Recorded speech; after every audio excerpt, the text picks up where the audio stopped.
So recently, I seen an article talking about how a lot of developers, or I guess companies in the gaming industry, are focusing on creating games as a service or live service games. Like it was some absurd percentage out of all the developers in the space, and it really annoyed me because most of the time when it comes to live service games or games as a service, whatever you want to call them, I feel like majority of them aren't even successful. So why are so many developers, well, I guess I understand so many developers are trying and companies are trying to chase this.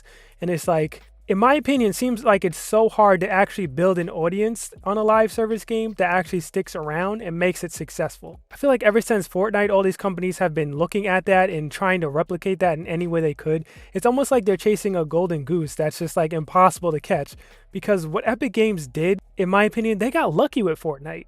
They got incredibly lucky with Fortnite working out the way that it did. They had multiple projects in the works already. They had an idea of what they wanted Fortnite to be originally, but they got super lucky when it took off the multiplayer took off the way that it did, to the point where they were able to cancel other games they were working on. They stopped making Fortnite the thing that it was originally supposed to be, and they started making so much money to the point where they were able to open their own game store as a direct competitor to Steam. Like, I think so many companies are trying to chase that, and it's just never gonna happen.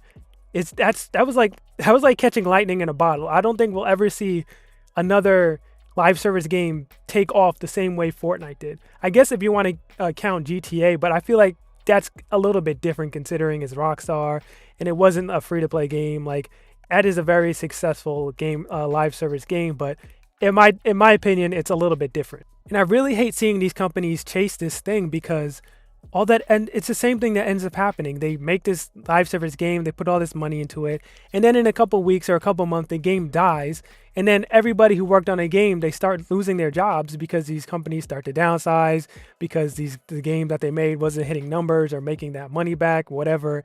And it's just a trend that keeps going on and on and on. It's just like, not every multiplayer game needs to be a live service game, man. It's crazy. I really think these companies should just get back to making a finished multiplayer game with all the content in it day one, and sell it as a game, maybe for full price, or just sell it up front as an upfront price, so at least you're making that money back in some form.